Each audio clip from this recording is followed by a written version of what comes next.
sama gars yi maa ngi leen di ziar maa ngi leen di ziar information am na moo tax mu dugg 17h03 à Paris 15h03 moo jot Sénégal ñëw leen xibaar bii nag partagé leen ko bu baax na dugg ci groupe WhatsApp yeeg Facebook yi démission à Pastef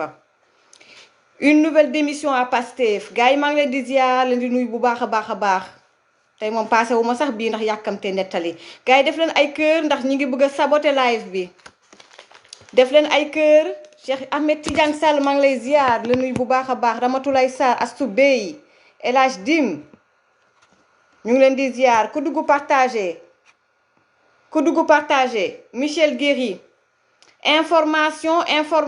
ñëw leen gaaw ñëw leen Jek Cissé maa ngi lay ziar Anita Diop maa ngi lay ziar oho sama xol sedd na ci yéen Kali TV maa ngi lay ziar Californie yaa ngi toj sa monde Kumba Mbay maa ngi lay ziar Moustapha Babou su ma la gisee sama xol sedd maa ngi lay ziar yow ak sa soxna ak sa famille ñoom Pape Nia El Hadj Di maa leen bëgg je vous aime moi aussi leen nuyu bu baax a baax gars yi dugg leen ñëw leen waa Kodas maa ngi leen di ziar Mama Nafissatou Diallo maa ngi lay ziar waa Kodas gépp maa ngi leen di ziar aw ma seen fay ay waay maa leen bëgg seen jiit bëgg Sierra Leone Frances Hélène Gaye dit Villeur sama compagnon de combat di nuyu Pape Moussa Sow gis naa ko ci biir di ko nuyu journaliste Adiza Maki maa ngi lay ziar à respect Pape Moussa man aussi Ibrahima Ndiaye maa ngi leen di ziar Ndeye Seck Cheikh Ndiaye maa ngi lay ziar gars yi ñëw leen dafa am ko démissionné Pastef mu wax lu rëy buñ ko sorxo naa def ndànk rek naa def ndànk gars yi ñëw leen des kër na kër yi jolli dëgg rek kay mujj ma ni dëgg rek kay mujj maa ngi remercier di féliciter ginnaaw bu mu féliciter ñoom Kodas ñoom ñoo njëkkee lépp ci xeex bi François Hélène Gaye ak man waaye xale yi ñëw dañoo weex te féroce gars yi kontaan naa ci yéen de Anita Diop ak sa gàngoor 72 heures yi jiitu 17 juin bi manifestation bi liggéey bi ngeen liggéey ci Facebook bi ah non Anita Diop yal na sa jàmm yàgga Anita Diop yal na la yàlla teral Anita Diop yàlla nga toog ba li nga bëgg sa àdduna yàlla nga ko am Anita yaa féroce machallah mais vous avez tué le game ma installé wu bu baax toog gars yi partagez le live maa ngi leen di remercier yéen ñëpp les activistes républicains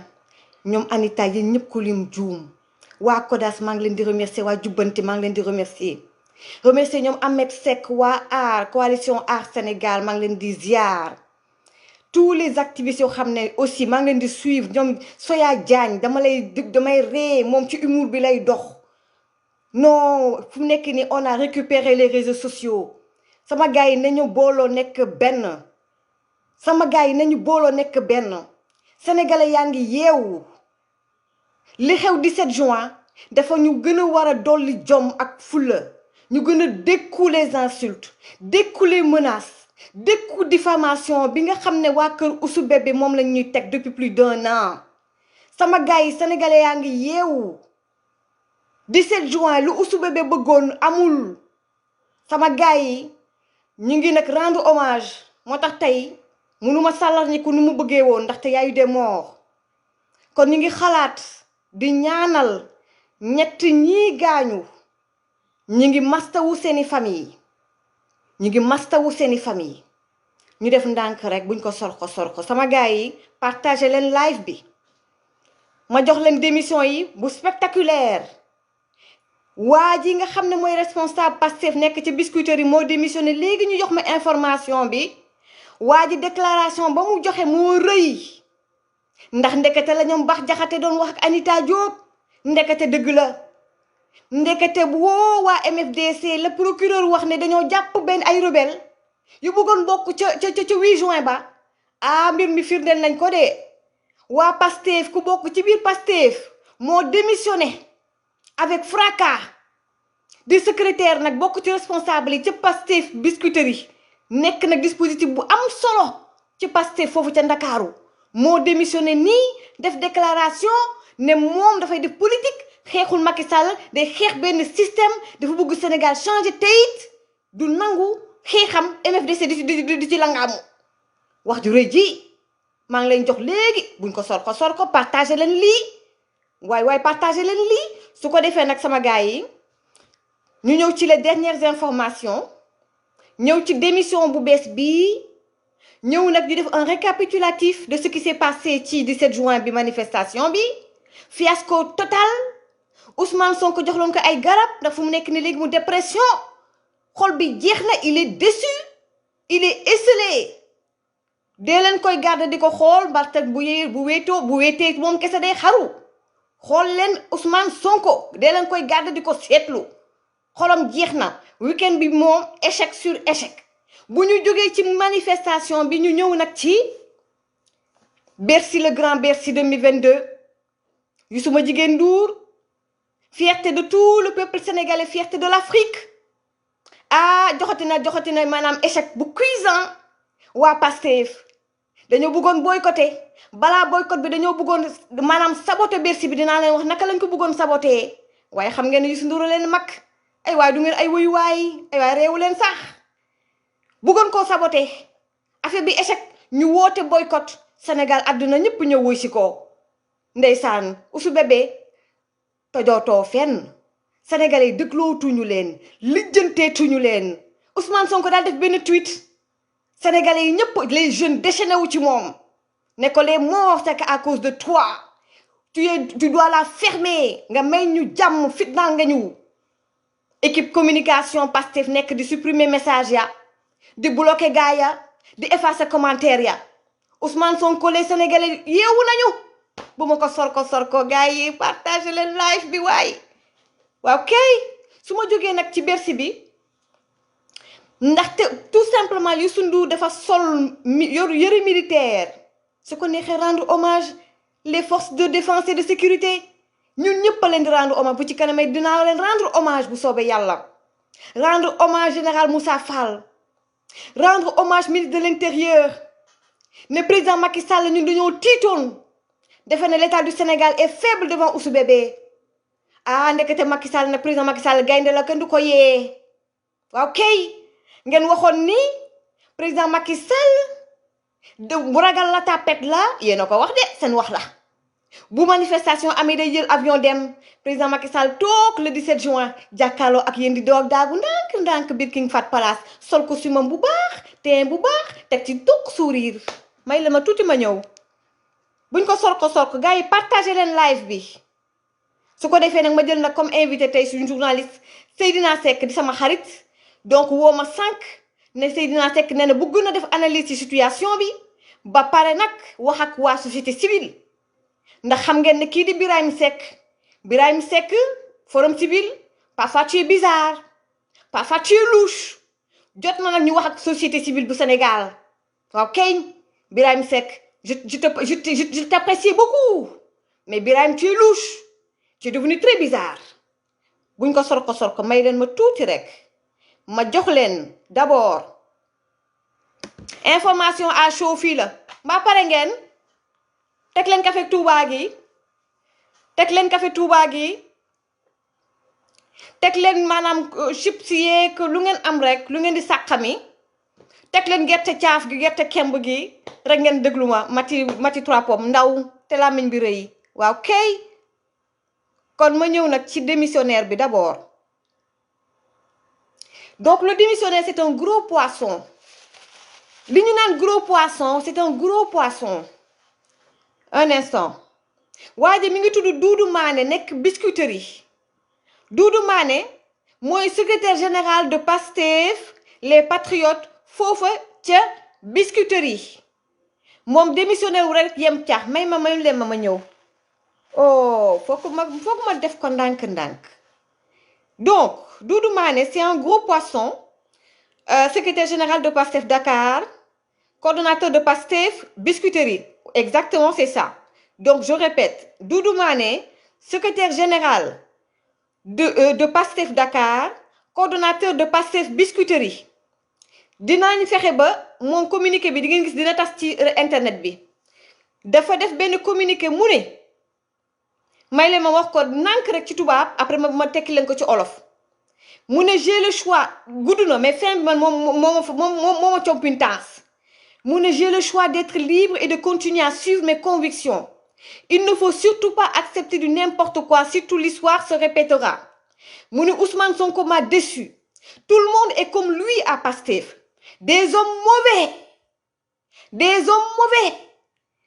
Haineux. Ils auront beau faire et dire, mais ils n'iront nulle part. Nañu defaraat suñu jikko yi. Je m'étais engagée pour changer le Sénégal et non pour servir des rebelles du MFDC. En Soumana Doudou Mané Biscuiterie moo génne yi kàddu nee na moom ci olof moom nit ku libre la maanaam moom kenn tënk ko bëggul kenn ku ko tënk moom Doudou Mané mu ne dafa bëgg continuer di am gëm-gëmam moom kenn du ko tënk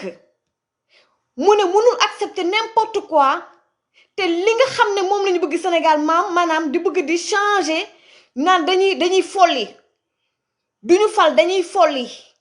bu ñu amee yaakaar ci nit ki ñëw ñu folli nit ka fal nit mu trahir ñu nee nañ moom dafa jàpp ne l'histoire est en train de se répéter te moom du ko nangu moom Doudou Mané responsable nekk secrétaire général de Pastef Dakar coordonnateur de Pastef Biscuiterie mu teg ci mu ne Ousmane Sonko def ko décevoir Ousmane Sonko m'a déçu Ousmane Sonko def ko décevoir ba pare mu ni ca Pastef ñépp ni Ousmane Sonko la ñu mel nee nañ baaxuñu seen xol yi moo bon dañoo mauvais maanaam dañoo bon ay nit ñu bon lañ mu teg ci mu ne dañoo am lu ñu naan haine c'est-à-dire que ñoom yemuñu ci politique bi rek ndax politique ñu Sénégal lañ ko xamee mooy benn famille di nga gis kii nekk Macky Sall kii ànd ak maanaam Khalifa Sall kii ànd ak Ablaye Wade waaye ñooy bokk añ ñooy bokk reer ñooy waxtaan ñooy naanaloo ataaya di waxtaan ku ne argumenté ñu yem ca waaye waa Pastef ñoom usu bébé ñoom politique dafa seen politique dafa rax ñoom lañ ci boole haine dañ lay bañ da ngay dégg ay ñoom la rakaay yi di def maanaam ay live Facebook nga dégg nit day jóg ne la bu manifestation amee nit moo wax partagé naa leen ko ci live dem leen ci kër autorité yi bu ngeen gisee seen famille ngeen faat leen bu ngeen gisee ay bébé sa jël leen biir ngeen dóor ko ci ñoom mooy haine bi defuñu politique yem ci ils sont mauvais loolu nag la xale bu góor bi wax kon nag kii nga xam ne moom mooy le démissionnaire ma may leen ko moo ne nii Doudou Mané yaa am fula Mané ay waay Doudou Mané yaa am fula waay mi ngi nii ay waay mi ngi nii waay Doudou Mané gedd na démissionné na nee na génn na day génn Pastef ba pare mu teg ci foofu ma neex nag foofu mu ñuluk Doudou Mané nee na nañu defaraat suñu jikko yi mu ne moom dafa engagé woon pour Sénégal pour Sénégal moo tax mu jóg engagé wu waaye nekkul ne dafa engagé wu dugg Pastef pour di jàppale ay rebelle yu mel ni yu nekk biir MFDC Anita Diop amati nga ndam Mollah Morgun Bershka maa ngi lay ziar bu ñu jógee ci loolu gars yi ma may leen ñu def un récapitulatif de ce qui s'est passé na ñëwaat ci démission bi ñu def un récapitulatif de ce qui s'est passé donc ginnaaw bi ma présenté samay condoléances ñi nga xam ne ñoom ñoo décédé ci manifestation bi weesu bu 17 juin bi ma jaale seeni famille ma jox leen également les dernières informations yi nga xam ne moom moo am fële ca Ziguinchor may leen ma tuuti ndaxte gis ngeen ne ñoom waa kër Ousou Bébé ñu ngi ci internet bi di sos ñu jékki-jékki naan fële may leen ma tuuti ma xool ñu ne fële ci Ziguinchor mi ngi tàkk Ziguinchor yi ngi tàkk Ziguinchor yi ngi boy sosi kese Ziguinchor dañoo arrêté kii di Guy Marius Sagna ba ñu arrêté Guy Marius Sagna tey jii ci suba si dégg naa sax foofu da doon taw mu am une dizaine de personnes maanaam ay fukki nit ak ñaar yooyu ñu dem ne dañuy libérer yaay kii di Guy Marius Sagna waaye alkaati yi ñoo leen fa dàqee tey nañ fa nag ñeenti nit ña ca des dañoo daw waqi daw lañ def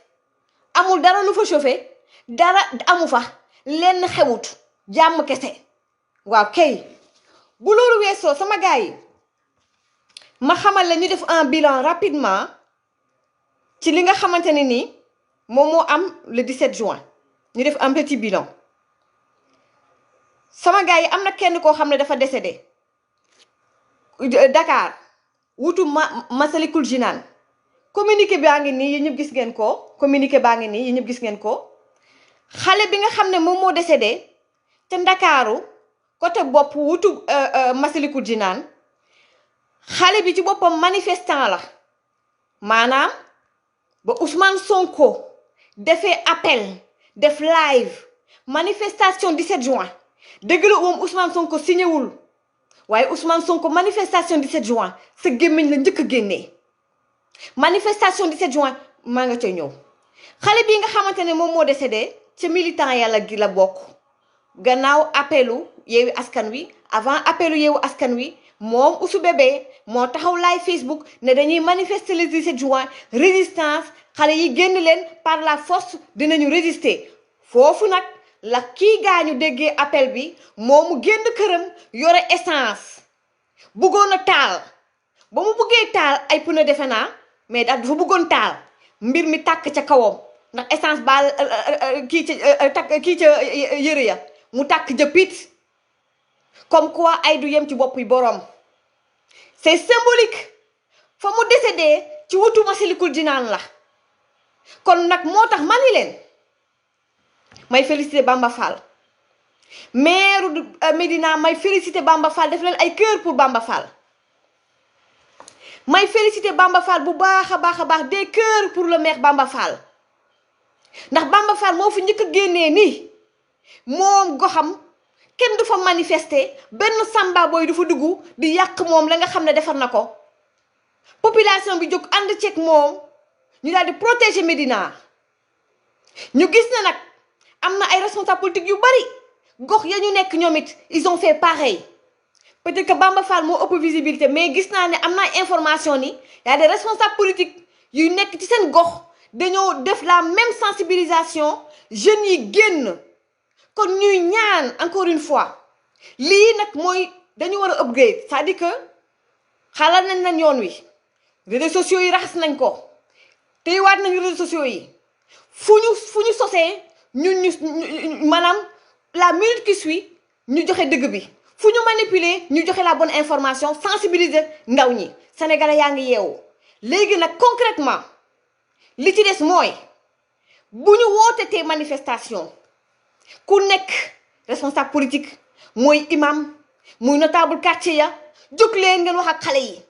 jóg leen ngeen wax ak parents yi ak mère de famille père de famille yi ne leen bu leen nangu benn samba booy jóge ca àll ba ñëw ci seen quartier ba di fi indi fitna ak di taal ay pneu da ngeen di jóg jàmmaloo ak ñoom protéger quartier bi ku nekk na protéger sa gox ndax ku protéger sa gox tey jii am na ko xamante nee nañ décédé na moom génnul manifester loolu mooy wane ne ay du yem ci bopp yi borom loolu mooy wane ne yow di nga ne yëfu politicien la man naa toog sama kër du ma manifester sama njaboot na toog waaye quartier ba buy boy samba boy yi nekk ca police dugg grenade ñu sànnil grenade lacrymogène mun na dal sa kaw wala sa kaw njaboot kon nag sama gars yi ñun Sénégal ñaata alternance moo fi am ñaar te bal tàkkul ma ne jaraw lakk président Abdoulaye Wade ndax moom moo waxoon ne du ma mës a dugg palais di marcher sur des cadavres waaye tey gis nañ koo xam ni moom sur des cadavres lay dox pour yegg biir palais gis nañ koo xam ne à cause des lobbies à cause des gens qui sont derrière lui il est prêt à marcher sur des cadavres pour yegg biir palais gis naa koo xam ni yow Ousou Bébé mosuloo gis inondation yow Ousou Bébé nga dugg ci biir koñ yi dugg ci biir kër yi nga ne maa leen jàppale lii jël leen saako ceeb bi jël leen saako bidon diwlin bi mosoo koo def mosumaa gis fii ay enseignants wala nit ñi nekk ci wàllu santé génn di ñaxtu ba yow Ousou Bébé nga taxaw di marché ak ñoom déedéet Ousou Bébé mosuma gis yow éducation waa enseignants yi am problème nga génn di marché ak ñoom déedéet saa yow génnee sa propre intérêt moo tax mu génn nga génn di marche génne doomu jàmbur yi ndax da nga bëgg yow dem assemblée nationale da ngaa bëgg a nekk député na doomu jàmbur yi nañu xeex pour yow say doom nga rawale leen mosuloo xeex yow pour le peuple da ngay xeex pour sa bopp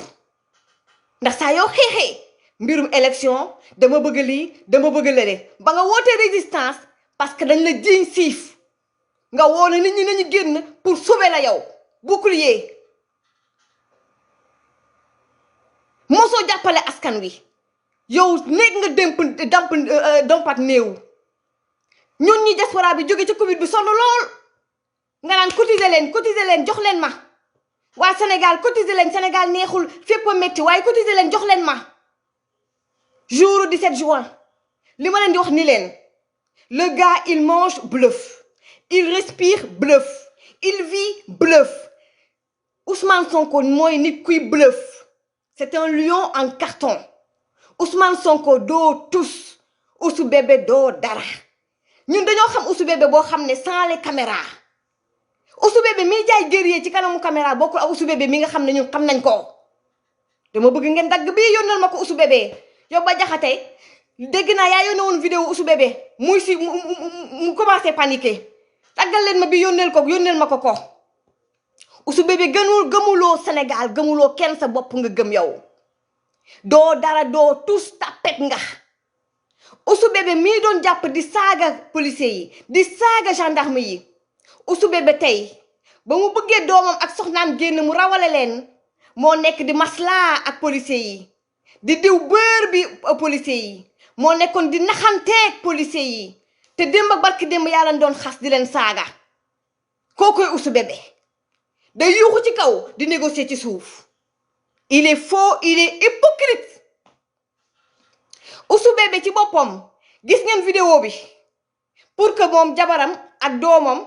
ci Mercedes bu tooy xepp rafet ba bëgg dee mu ne daf leen bëgg a rawale dafa bëgg a dem xaw ma dem dafa ji examen à 10 heures ña nekkoon foofu encadré foofu moom këram est-ce que gis ngeen doom ji dellu si waat ak soxnaam sosu kese da leen doon rawale mu rawale njabootam yéen nag yéen seen njaboot nañu dem dee pour moom buñ ko sol ko kon nag lii mooy solution bi mooy yéen responsable politique yi yéen notable yi nekk ci quartier yi sécuriser les quartiers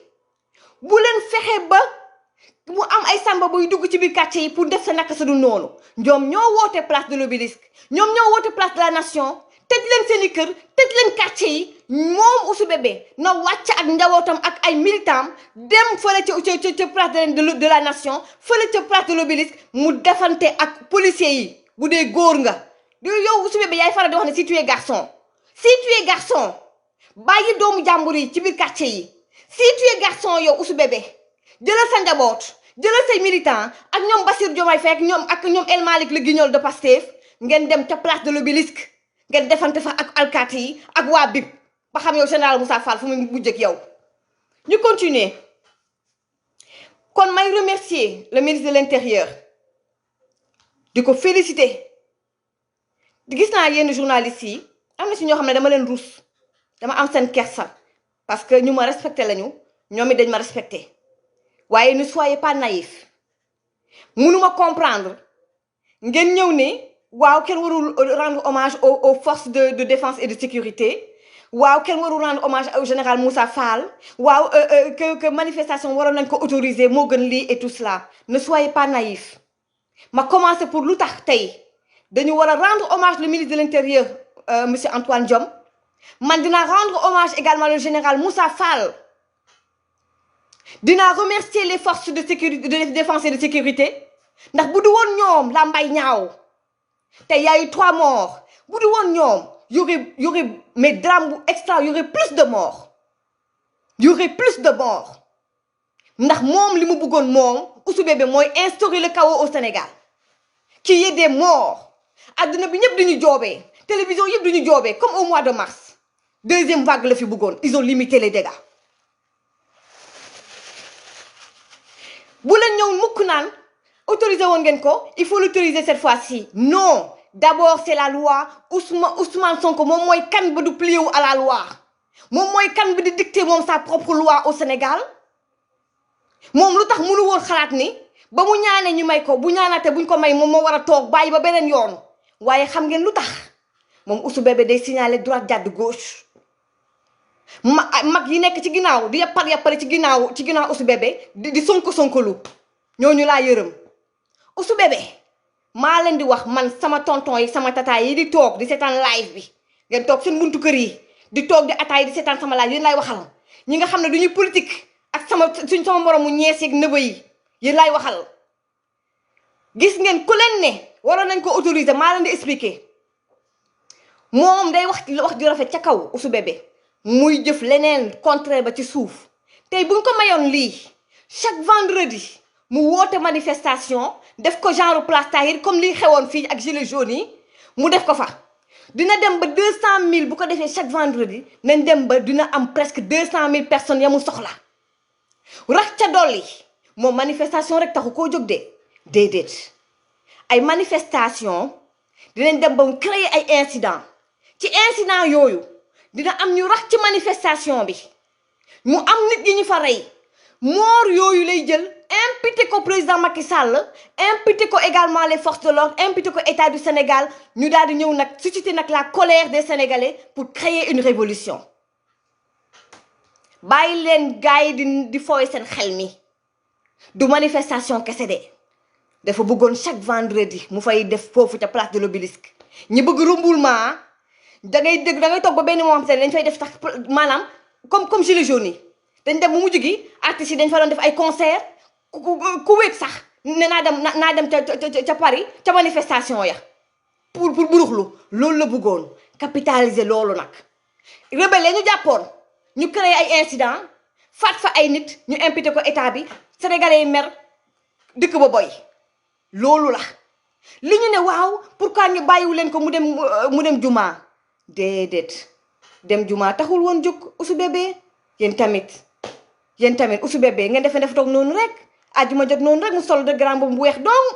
ne moom dafay dem jumaa déedéet Ouzou Bébé dafa joxante woon rendez-vous ay militants am ca jumaa ja bu ñu jullee ba pare ñu def seen mënin def seeni manifestation pour moom li mu planifié woon mu mun a am waa léegi nag comme dafa noonu day yeewi askan wi ñu won ko ni ko yow doo dara doo tus jël ko tënk ko ci biir këram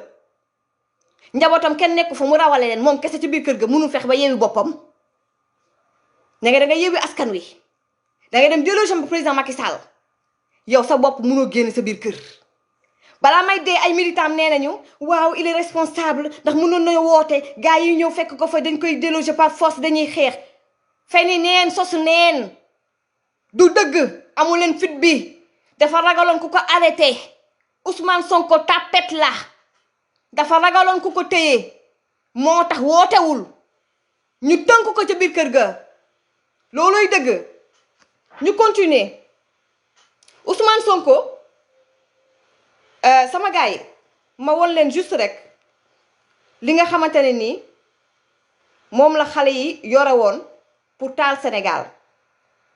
pour taal réew mi lii la gars yi jël ci ñoom ay ngànnaay ay cocktail molotov duñ bugg a def te vidéo yi nga xamante ne ñu ngi ko doon def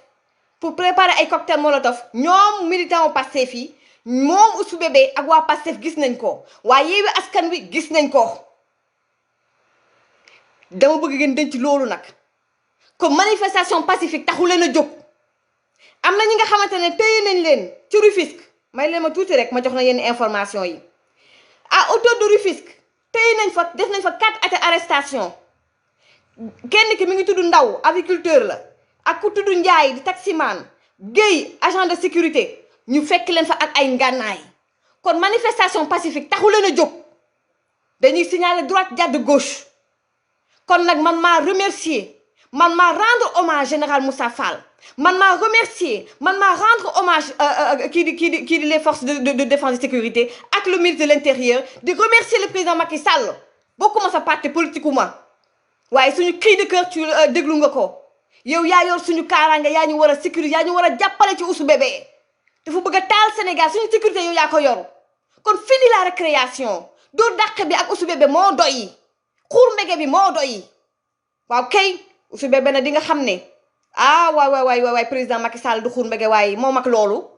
dinañ la caw yow dinañ la caw ba ñu wëree sa kër yaa ngi doon woo sa boy yi ci internet bi ne leen bind leen ne dañ may arrêté arrêté guñu la yow arrêté guñu la bés bu ñu lay arrêté di nga xam ne dinañ la arrêté te yow dinañ la arrêté yow.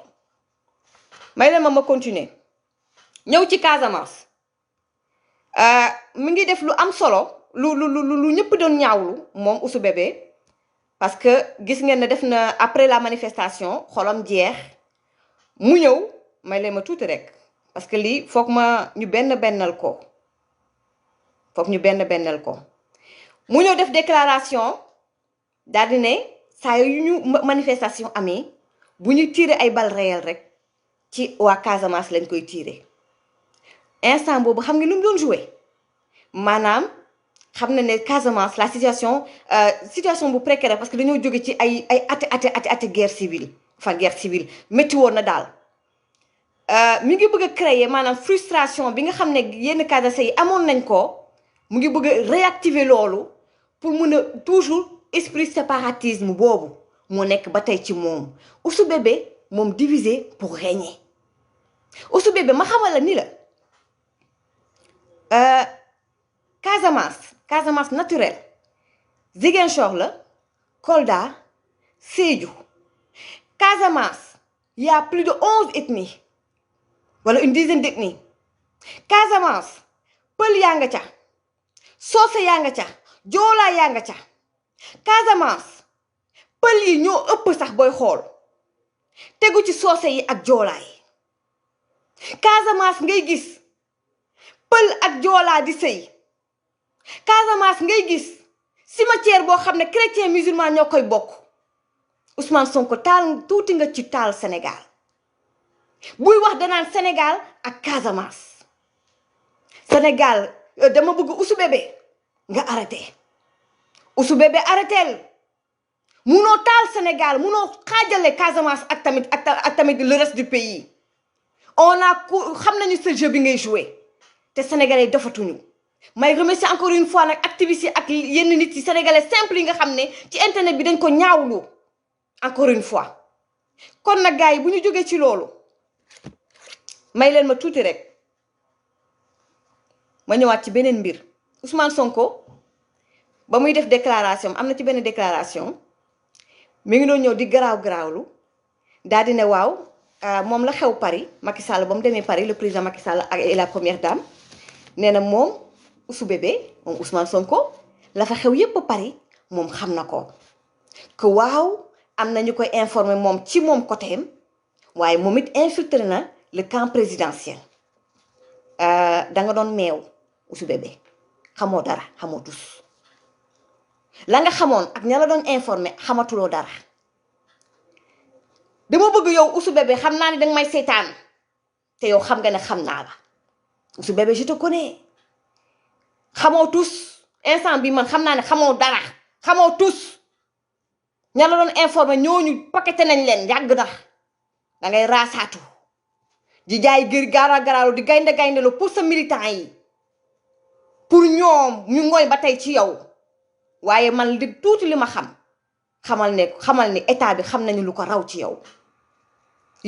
dañ la infiltrer ba jeexal la tàkk yow dañ la wër ndombo Ousmane Sonko Ousou Bébé dañ la wër ndombo yow buñ la waree arrêté dinañ la arrêté yow. lu tax yëgoo bañ la waroon encercler à 6 heures du matin lu tax yëgoo ko comme yaa xam lépp. dama bëgg nga xamale benn affaire Ousou Bébé lu tax ma ne la yow dañ la invité ba jeexal la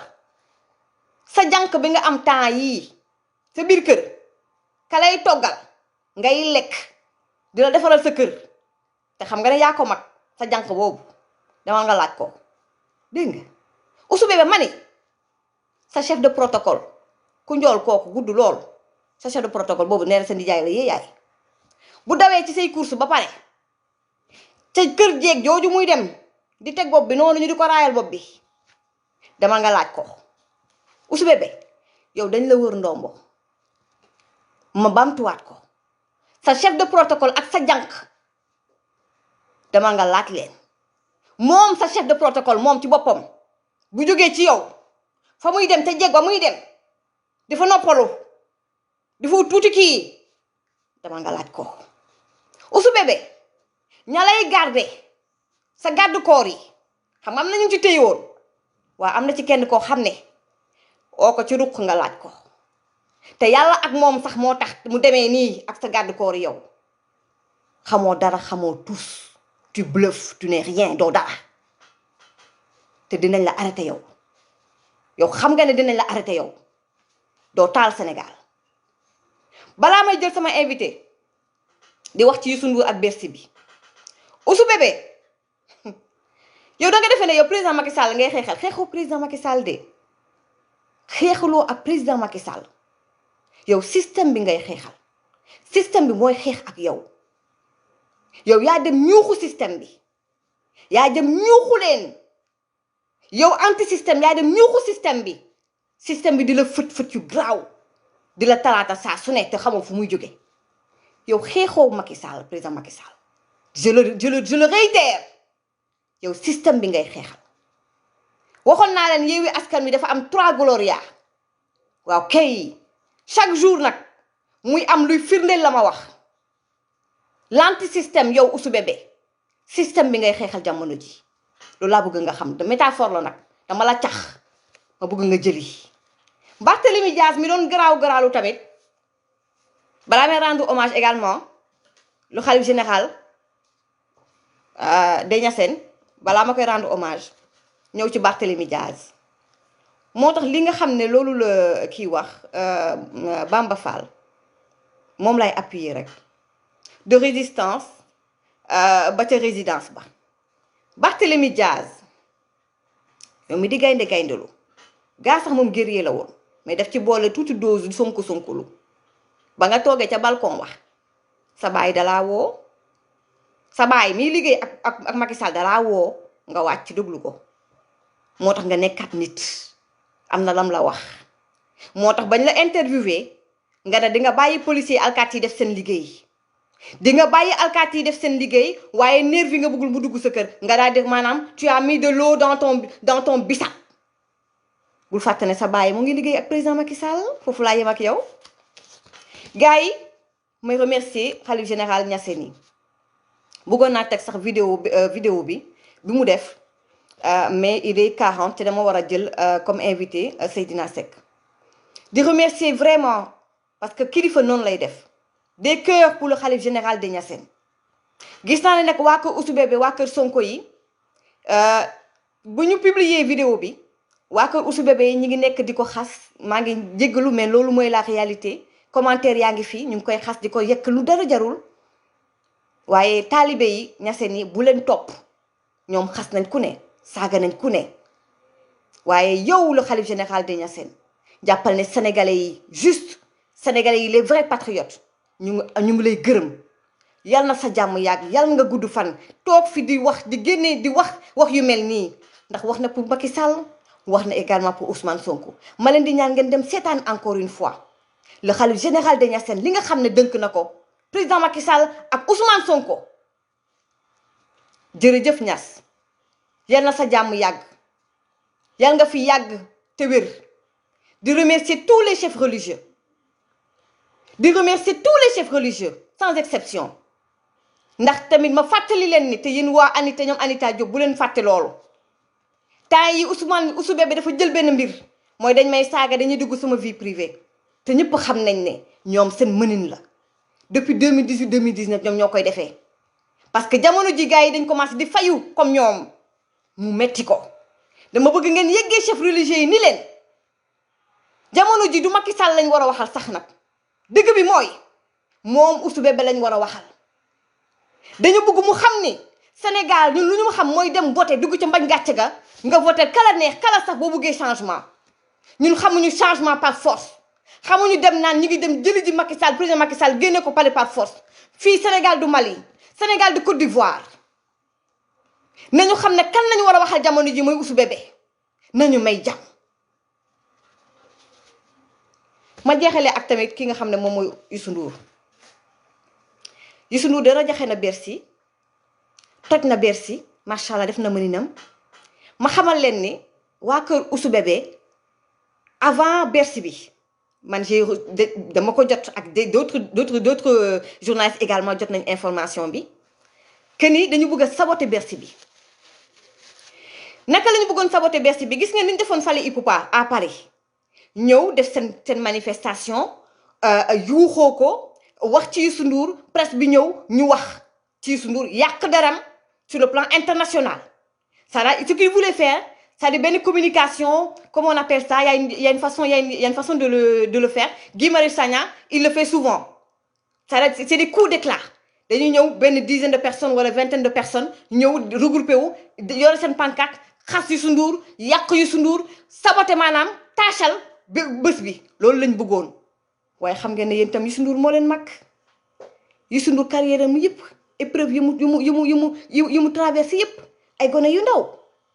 bu Youssou Ndour doon wër àdduna boobu usube bi fu nekkoon mu ngay jàng yi ngeen bëgg ne yéen bés bu Youssou Ndour 5 ans ñëwul fi ñaata at ñëwul def Bercy ngeen bëgg ko yàqal bëgg ko tilimal non xamu leen ne yéen réewu leen sax Youssou Ndour nekk de yëg na loolu yàgg na lijjanti na ko yàgg na ñu jóge ca loolu ñu ne dañuy boycotté nañu boycotté Bercy bi c'est-à-dire que pour ñoom moom Sénégal pour ñoom moom réseaux sociaux yi ñoom ñoo gën a c'est-à-dire que ñoom daal le peuple est avec eux nee nañu boycotté Bercy bu Youssou Ndour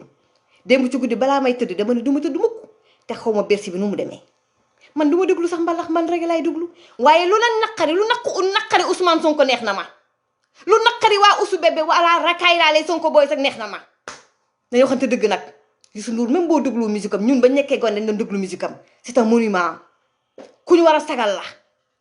daal di taxawal lu ñu naan groupe Futurs Médias nekk une réalité ci Afrique de l'Ouest nag loo soxor war nga koo nangu même bu dul loolu sax Youssou Ndour il emploie des pères et des mères de famille quand même bu leen siisu ñu ne dañ koy yàqal bësam dañuy boycotté Sénégal njaay yëpp wusi ko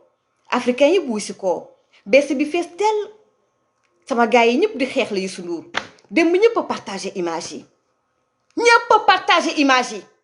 groupe Facebook ak groupe yi nga xamante ne dafa am groupe yoo xam ne jeunes yi ñoom dañoo woote ne jeunes yi pour jeunes yi la ba jeunes yi ñëw ca page ba ay 1 million plus d'1 million de followers ñu jël nag groupe WhatsApp groupe Facebook yooyu jébbal ko Ousmane Sonko de politique Ousmane Sonko groupe jigéen yi nga xamante ne nii dem nañ ba woo jigéen ñi di wax ci mbirum sëy dem ba mu nekk ay million de 1 million de followers ñu jël nag groupe ba di ko politiqueal pour Ousmane Sonko groupe yooyu lañ jël di xas Youssou Ndour démb toute la journée Youssou Ndour bul tontu ndax xam naa ne doo tontu bu la sa benn élément tontul ndax sénégalais yi tontul nañ la sénégalais yi dañ la défendre sénégalais yi ñoo la défendre ci biir réseaux sociaux yëpp kon nag Ousou Bébé jàppal ni lawoon woni na mënatulee manipuler kenn sénégalais yi dañ leen a jëppi la racaille la kii sur Facebook di leen di live kenn li jëntitu leen dama ne lawoon woni na kon nag bravo Youssou ma jigéen Ndour bravo toute l'équipe bravo waa GFM ñëpp yàlla seen jàmm yàgg lu naqari Ousmane Sonko neex na ma gars yi ñu jël suñu invité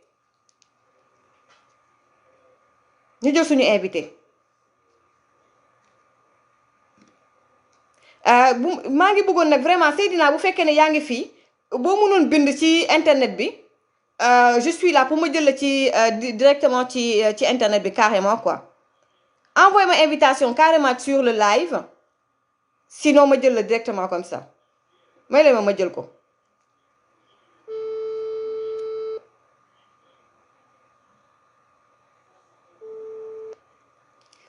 allo Seydina waaw Seydina est-ce que mën nga ma envoyer ma bàyyi la nga dugg continuer di wax nga envoyer ma juste tu m'envoies sur le live je suis là pour que ma yónnee la invitation nga dugg carrément ci live bi mais en attendant voilà essaie de faire ça soit je te rappelle ou bien nga commencer di wax et puis après tu m'envoies le message envoyé nga ko ni léegi ah voilà ma bàyyi la nga wax ak gars yi ok gars yi ngeen di dégg ñu ngi lay déglu allo Seydina waaw salaamaaleykum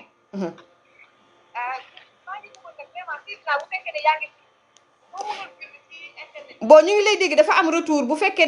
ne voilà donc mun nga déglu ci kii bi carrément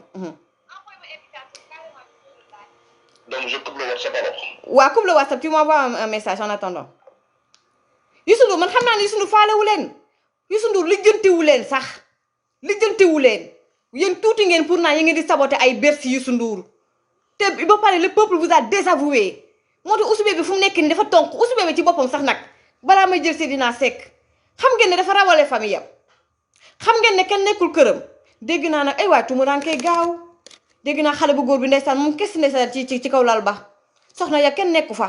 mu tumuraanke ndeysaan munul sax bëslu munul sax génn pour bëslu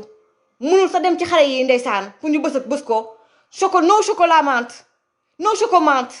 kenn munu koo bëslu mu tonk ndeysaan dégg naa gàddu koor yi sa ndeysaan ka ca des moo ko doon jox muy lekk di ko jox muy naan mu tumuraanke ndeysaan waa ji faut être à côté de lui balaa muy xaru toog leen ci wetam xaar leen ma jëlaat ko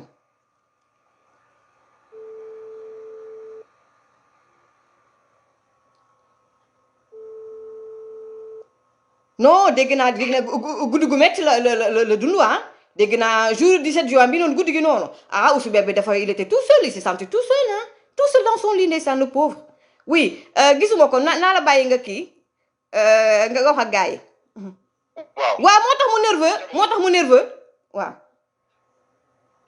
waaw maa ngi nuyu ñëpp Mati waaw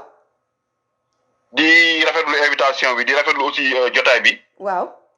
parce que léegi live de Mati dafa nekk benn rendez-vous boo xamante ne tous les dimanches surtout les Sénégalais de la diaspora moom la ñuy déglu di ko rafetlu bu baax a baax parce que tamit Sénégal moom jamono ji lépp loo xam mooy boole doomu sénégalais rek ñun ñu ngi ci dëgg la di rafetlu bu baax jotaay bi d'accord gars yi wax leen ma ndax yéen ko dégg bu baax est-ce que yéen di dégg bu baax a baax kii di Seydina Seck bind leen wii su fekkee da ngeen ko dégg bu baax après voilà donc je vais tey j'ai pas pris les enceintes wax leen ma est-ce que yéen ko dégg bu baax bind leen wii s'il vous plaît voilà on y va donc Seydina naka nga jàngatee li nga xam ne moom moo xew ci semaine bi nii ci week-end bi nii depuis vendredi waaw tout d'abord damay jël ay kàddu jaal di ko yëkkati waaw di ko teg si njaboot yi nga xamante ni mooy ñi nga xam ñoom ñoo ñàkk seen bakkan ci manifestation yi waaw ci ki nga xamante ne moom mooy Alexis Diatta ak Sylvain Demba ak keneen ki mooy troisième personne boo xamante ne ba léegi mënuñu ko identifier mooy ki nga xamante ne moom moo doon téye doon jéem a taal affaire bi far mu kii ci kawam donc ñu leen di jaal ñoom seen njaboot di wax ni Sénégal keroog bu ñu fàttali ko ba manifestation yi jeexee am na discours président teniroon keroog mu ne bu fekkoon Sénégal nekkul un état démocratique kon moo de dañu leen doon compter parce que xaru weesuwul nga ñëw naa da ngay songu gendarmerie wala tribunal waaye nañ jàpp ni loo woon dootul amati billaay donc loolu kii Mame Mbaye Niang aussi waxoon na ko ci émission Mbaye Mën a Ndour Faye donc loolu ba tey je pense que ni moom la ñu gis tey leen nag ñaar mooy mën a am xam nga tamit manifestation bu fekkee am nga expérience ñu bari daan nañ ko xam ay ñun 2011 amul xeex bu ñu bokkul mais daa ma gis benn leader bu daan fanaan këram à la veille de la manifestation parce que dafa bokk ci stratégie yow bu leen boo fanaan si mu leen boo xëyee dañuy encercler donc loolu day war ni yow da ngay woote mais au fort toi-même bëggoo dem c'est ça parce que tey bu fekkoon muus nañ kenn du fanaan sa kër bari na tey ñoo mën a camoufler même bu fekkee jàpp nga am nga ay RG yu lay topp mën nga camoufler ba kenn sol casquette dugg si oto yaakaar ni yow fekk yow yaa ngi fanaan feneen dëgg la Cheikh Bamba Dièye jël na kalandoo dugg fexe ba yegg place de l'indépendance dëgg la on l'a vu ñaare aussi mooy li may faral di coonee xaritu cenn boobu man leen cenn boobu manifestation jotee day ñëw song policier gars yi jàpp yóbbu ngu fan ba 2 heures matin gars yi libéré leen ñaari stratégie moo am soit da ngay toog sa kër gars yi en sécurité nga ne yow doo génn parce que Sonko moom moo ne bu ñu aayee dara tamit sa droit am nga droit de def résistance je pense que liberté de circuler loolu droit la mais pourquoi amul keroog résistance wala nga de bëgg dem julli ji ñu ne amul résistance ñu ne manifester nga da ngay résister ñaareel aussi mooy ñi nga xam ne dañuy xëy jébbalu ci joxe seen bopp policiers ñu jël leen yóbbu yaakaar ne peut-être 3 heures voilà yaakaar ne aussi 10 heures 22 heures 23 heures dinañu libéré far gars yi prolonger garde à vue bi waaw xoolal may ma foofu benn parenthèse est-ce que yow benn affaire jaaxalu la mooy Déthié Fall moom dafa génn rek ca permanence siège am maanaam joxe boppam ñu téye ko waa léegi Khalifa Sall jóge na këram Khalifa Sall dugg na foofa ca siège ba génn ba romb gendarme yi te kenn téyewu ko loolu jaaxalu la non xam nga Mati il faut que ñu xam gis nga Khalifa Sall dafa war a xam boppam Khalifa Sall dafa am lu bari loo xamante ne état la ko rusee. waaw boo xoolee manifestation yi am yu bari Khalifa Sall dañ koy épargner. waaw keroog ba ñuy jël gars yi di leen jàpp di yóbbu. ak kii yu bari dañ ko bàyyi xel dañ ko dafa mel ne dafa benn privilège bu ko état bi defal. je pense que nit ñi. nit ki da nga war a xam sa bopp moo gën ku la woo wax la ki nga doon. je pense que ni man bon je suis pas man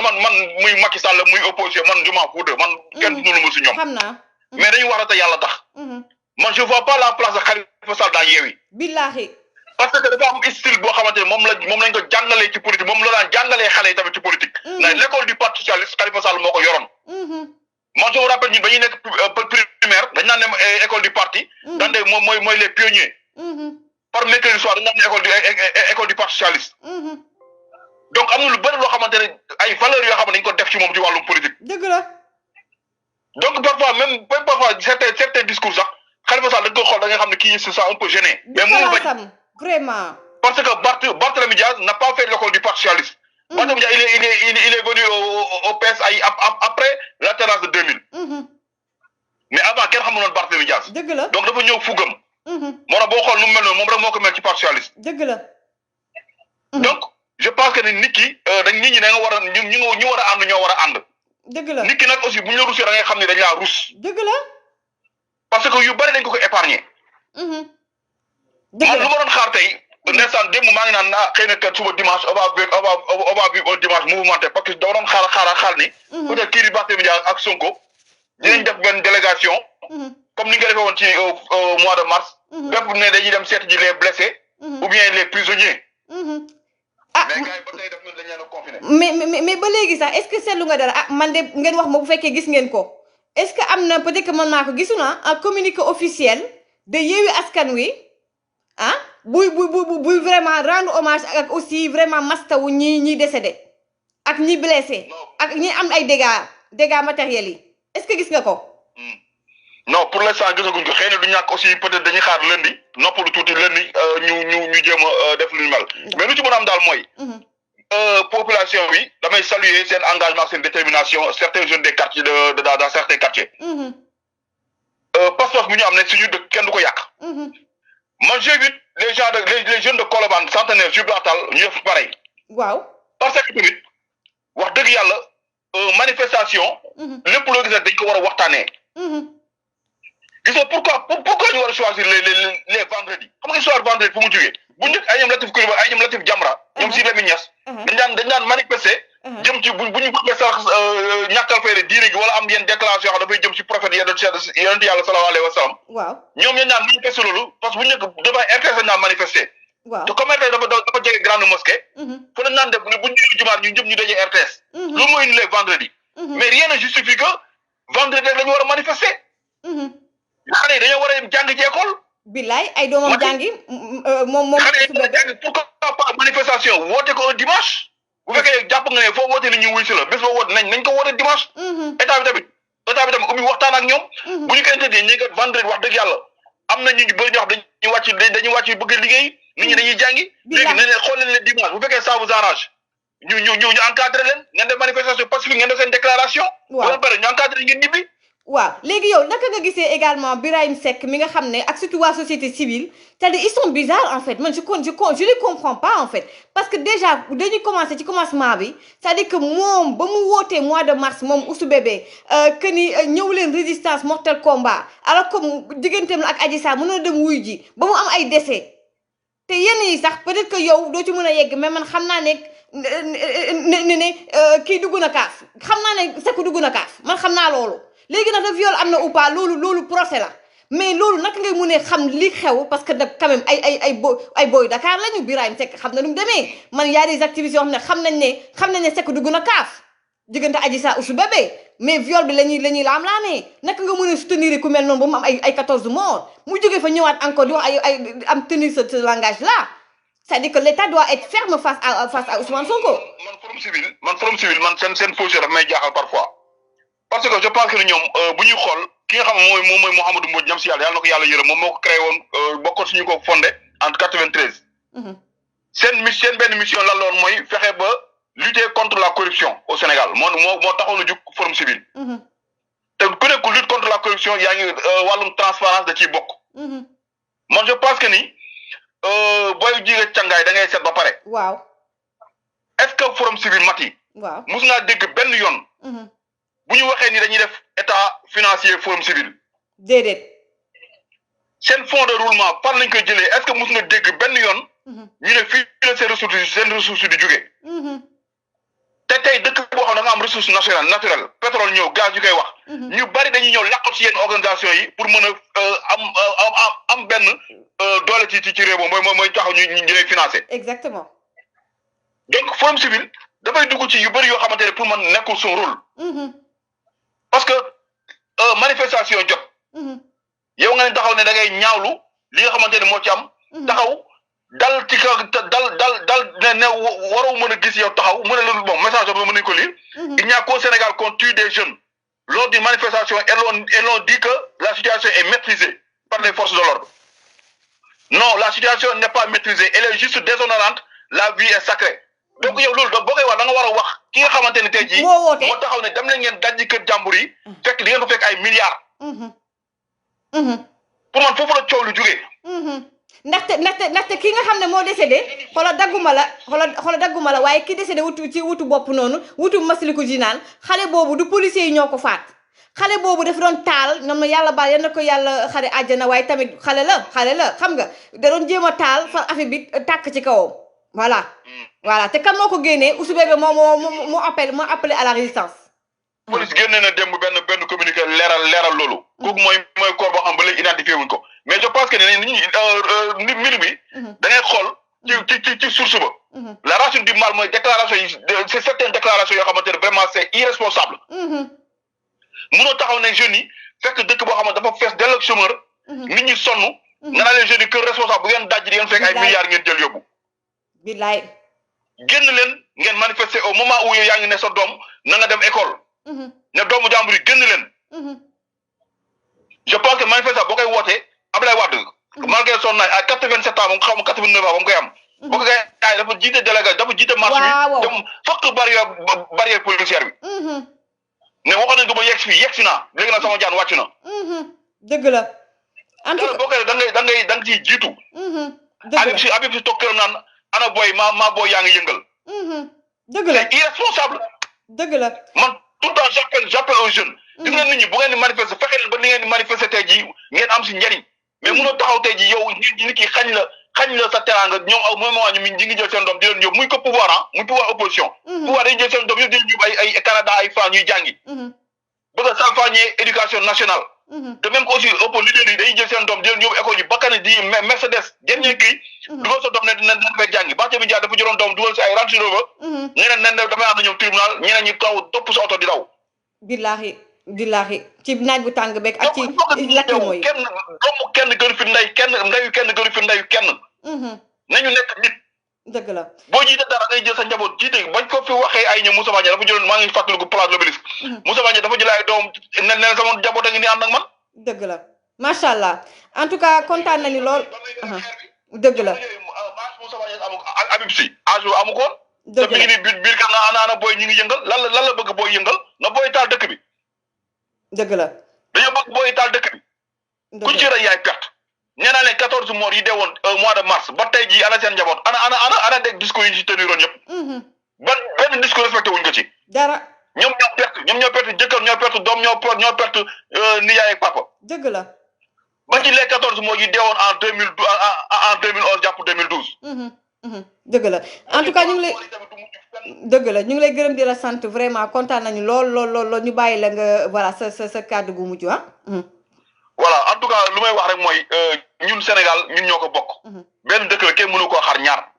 muy pouvoir comme opposition. dañoo toog waxtaanee mbirum réew mi mais mosoo dégg dialogue wax dañu koy waxtaanee ñoom ñaar pour opposition que pouvoir. pour xool yi nga xam moom mooy jëmale réew mi kanam. manifestation bu amee pour man war nañ ko war a mën a utiliser mais nañu teg conditions yi nga xam mooy moom mooy tax ñu war ko mën a utiliser. pourquoi les vendredis nekkul jour boo xamante ne binduñu ko fenn ci constitution ne de vendredi la nit ñi war a manifester pour lan. def leen ko dimanche bu fekkee wóolu nañ seen bopp. dëgg la muy pouvoir ko opposition ku bëgg a manifester boobu bu ngeen bëggee dimanche ngeen def ko. d'accord mais du ngeen jël ay jour naan ay bu nit ñuy jógee juma ful bi jaxasoo comme ça kenn du xam ndax am na nit wala amul nit. exactement parce que tey bu njëkk damaa RTS nit ñi naan manifester waa amul loolu naqari dafa jënd grande mosquée boo tax ñu naan di utiliser vendredi. mais du yoon Mati. du yoon jërëjëf en tout cas. jeunes yi na ngeen jël seen avenir en main. jël leen prenez votre destin en main parce que tey jii Sénégal ku nekk war nga mën a aar sa commune. macha allah protéger leen seen intérêt. politiciens yi bu courant amee ñàkkee seen kër yëpp am na ay groupe. dëgg la bu jàng amee seen doom la ñuy yóbbu bitim réew ñu jàng ji. dëgg la. bu ngeen saccagé ay station Total ak ay kii ñoom am nañu ay réserve yoo xamante ne tey jii bu leen neexee tey mën nañu jël ravitaillement 1 mois te ñun góorgóor yi dañuy xëy au jour le jour la ñuy dund. merci beaucoup merci beaucoup Seydina kontaan nañu lool merci beaucoup. merci maa ngi jégalu ñëpp bu dee am na lu ma maa ngi jégalu ñëpp. macha allah merci beaucoup jërëjëf mu doon Seydina Seck di suñu waaye wax dëgg neex yàlla donc voilà di journaliste également Sénégal Actu gars yi may la ma juste rek ñu wax ci 2 dernières choses mooy Ousou Bébé mi ngi nekk Sénégal di xool lu ñu war a taal di lijjanti kaw Ousou Bébé yaa fi wax Burok Ousou Bébé dama nga lijjanti Ziguinchor may leen ma jox leen benn vidéo may leen ma juste rek ma may leen benn vidéo rapidement parce que waa Ziguinchor nee nañu Ousmane Sonko ñëwal nga lijjanti leen voilà may leen ma tuuti rek. xoolal Ousmane Sonko làmmiñam bu rëy bi yëpp ah au lieu mu règle affaire u Ziguinchor nekk di coow rek la dénk maire yi nga liggéey xoolal dara liggéeyu ko Ousmane Sonko wax rek dara liggéeyu ko regarde-moi ça avec ça nga ne da ngay jiite réew mi ah yow Ziguinchor nga taw bay bëgg a taw tuuti rek taa nii munoo liggéey dara coow rek mu ngi noonu Ousmane Sonko gars yi nee nañ waa Ziguinchor ñu ngi lay xaar dégg nga waa kay nee nañ nga dem lijjanti leen dégg nga te nga bàyyi teesante beeg wax jeeg sos geeg wax ju bari ji dégg nga ma jeexale leen rek ci benn mbir moom mooy am na ku ko bind sànq maa ngi nuyu suñu mon ancien DG Mamadou Ibra Kane maa ngi koy nuyu bu baax a baax tous mes respects Mamadou Ibra Kane donc grand journaliste donc Mamadou Ibra Kane nekkoon sama chef fële ci Walfadjri donc tey moo nekk fële ci i rajo ITV donc xam ngeen ne kii di Ousou Bébé donc xam nga Ousou Bébé dafa xaw a hypocrite daal donc dafa def benn tweet daal di ne waaw débat bi def c'est trop bas presse bi mu ngi leen di invité ñu def ay débat sur la santé l'éducation et cetera eh bien Ousou Bébé Ousmane Sonko Mamadou Ibra Kane nee na mun nga ñëw jury du dimanche moo la invité nga nekk invité spécial c'est-à-dire que moom nee na débat bi soo bëggee mu yéeg Mamadou Ibra Kane nee na nga ñëw ca émission ndax xam nga moom dafa silvisé moom débat bu yu high level comme yow yaay woo nit ñi presse bi ci high level débat bu yéeg waa léegi Mamadou Ibra Kane nga xam ne c'est pas n'importe qui du coomo Mamadou Ibra Kane des patrons de presse yore émission bu ñu xam ne góor yépp politiciens yi les élites fa la ñuy jaar kon nag yow déjà buñ la boole ci élite yi sax yow déjà xam nga dañ la defaral faveur ndax yow doo tus léegi Mamadou Ibra Kane nag ci boppam nee na mu ngi lay invité donc vraiment et là ne ko Sénégal yépp yëg Mamadou Ibra Kane fekk si na te la nga wax nee na nga ñëw ci émission jury du dimanche moo la invité on va parler de sujets très sérieux qui concernent le Sénégal comme lu mel ni ci wàllu ndaw ñi ci wàllu xëy yi ci wàllu santé kon nag ñu ngi xool ndax yow Ousmane Sonko njiitu Pastef ndax danga dem wuy ji invitation bu Mamadou Ibra Kane bu jury du dimanche yow nga xam ne yow Ousou Bébé yow da ngay préférer point de presse aux conférences de presse yow Ousou Bébé yow bëgguloo def conférence de presse maanaam journaliste di la woo di la laaj ngay tontu bëgguloo boobu yow point de presse ngay bëgg wax li nga wax dem sa yoon yow boo génnee télé rek boo demee ci émission rek ci sa xaritu journaliste yi la waa léegi bi yoon nag Mamadou Ibra Kane moo la invité pour parler de sujets très sérieux ma jeexale lancé benn message muy waa diaspora man ak yéen depuis 2008 la ba ma nekk 2STV def émission émigré double face fu ngeen ne fekk naa leen fa lépp seeni problème seen lépp ma koy filmer ba tey ma ñëw dëkk biir diaspora li ngeen di dund ma koy dund suba ñun ñëpp dañ nar a jël les transports en commun dem liggéeyi fu seen bët xonkee ma taxaw waa Brésil ñoo xeex bi ba ngeen am ay passeport ba ma jógee Brésil sama xaalis jeex waa Allemagne ma nekk ci problème ma jël car Flixbus laa jël 12 heures de temps 13 heures ci yoon bi ma fanaan ko ci biir bus ndax yorumoon xaas bu bari fekk si leen biir Allemagne ngeen di manifester ma taxaw si seen wet buñ leen convoqué ci biir neige bi ci biir taw bi ma ànd ak yéen pour biral li ngeen di dund kon xam ngeen ne man dama bëgg Sénégal xam ngeen ne man Sénégal moo dee sama xol te xam ngeen ne je suis une personne engagée kon su ma toogee ba di leen di wax di leen Ousmane Sonko du waaja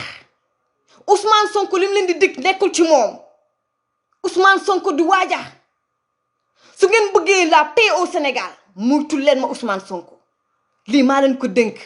Ousmane Sonko du waaja sama gars yi man foofu laay jeexalee bu fekkee ne Ousmane Sonko rek a fi sës président Macky Sall dama bëgg nga toog ba 2035 ba 2060 bu la neexee bu dee moo fi sës ndax yaa ma gënal 1 milliard de fois Ousou Bébé kacapaan bi saay-saay bi ba beneen yoon bon début de semaine di jégalu léeg-léeg tak moom mooy loolu jikko faaleen bi génn ba bàyyi sama gars yi jàmm ak jàmm yal na yàlla sàmm Sénégal yal na yàlla mësal ci Ousou Bébé ak ay pexeem su restez vigilant parce que Ousou Bébé c'est une bête blessée li mu bëggoon amu ko dina fexe nag ut yeneen i pexe sama gars yi restons unis restez vigilants l'état du Sénégal les autorités restez vigilants jàmm ak jàmm